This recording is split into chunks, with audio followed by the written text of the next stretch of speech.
Sari-saring magagandang alaala ang bumuhos para sa aming kaibigan at katrabahong si Mike Enriquez. Mula sa matataas na opisyal ng gobyerno, mga kaibigan sa industriya, ang kanyang alma mater, hanggang sa mga kapusong sumubaybay sa kanya sa loob ng maraming taon, kinilala ang kanyang kabutihan at dedikasyon sa trabaho.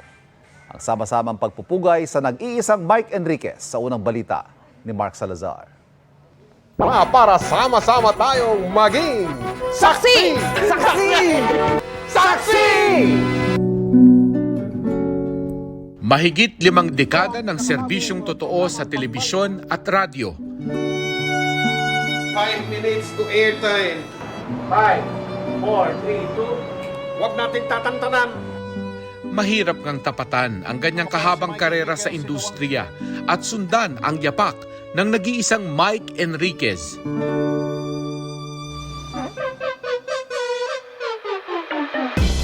Para sa mga kasamahan sa media, si Mike minsan kalog, minsan strikto, pero mapagpakumbaba.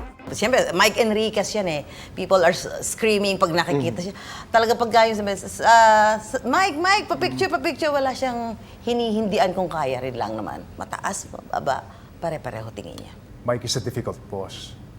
Ano siya, perfectionist. No?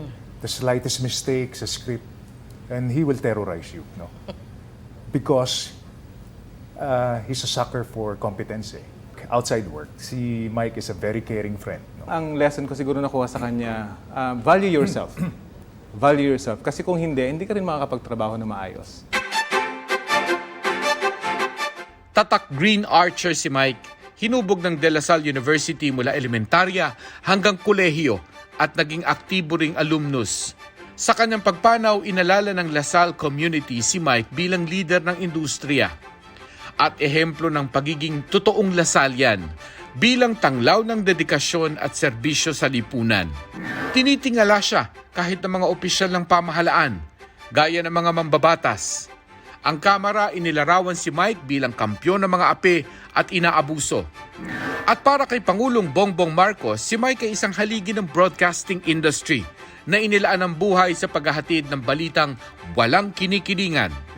Pero higit kanino man, ang mga manonood, lalo na yung kinalakhan siyang tagahatid ng balita, ang umidolo kay Mike bilang isang bituin na sa pagpanaw ay nag-iwan ng malaking puwang. Bumuhos sa social media ang mga pakikiramay.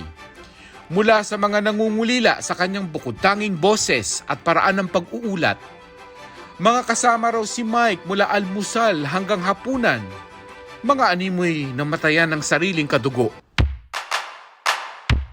Idinaan sa sining ang pagbabalik tanaw at pagpupugay.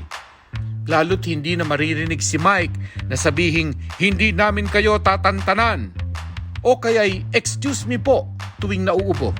Kahit ang nasambit niyang naging meme. Mga kapuso, uuwi na po ako. Ngayon, tila naging kanyang pahimakas. Pero sa lahat ng ito, ang leksyon sa atin ni Mike Enriquez, lahat tayo may kahahantungan. Kaya ang bawat araw, dapat laging ipagpasalamat. Lahat ng meron tayo, hiram lang natin to. Pinahiram lang sa atin. And that's enough reason magpasalamat. Ito ang unang balita.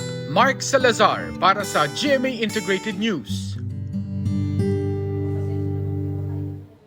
Sa paintulot po ng kanyang pamilya, bubuksan sa publiko ang burol ni Mike Enriquez. Masisilayan ng publiko ang kanyang labi sa Christ the King Parish sa Green Meadows sa Quezon City sa darating na Sabado.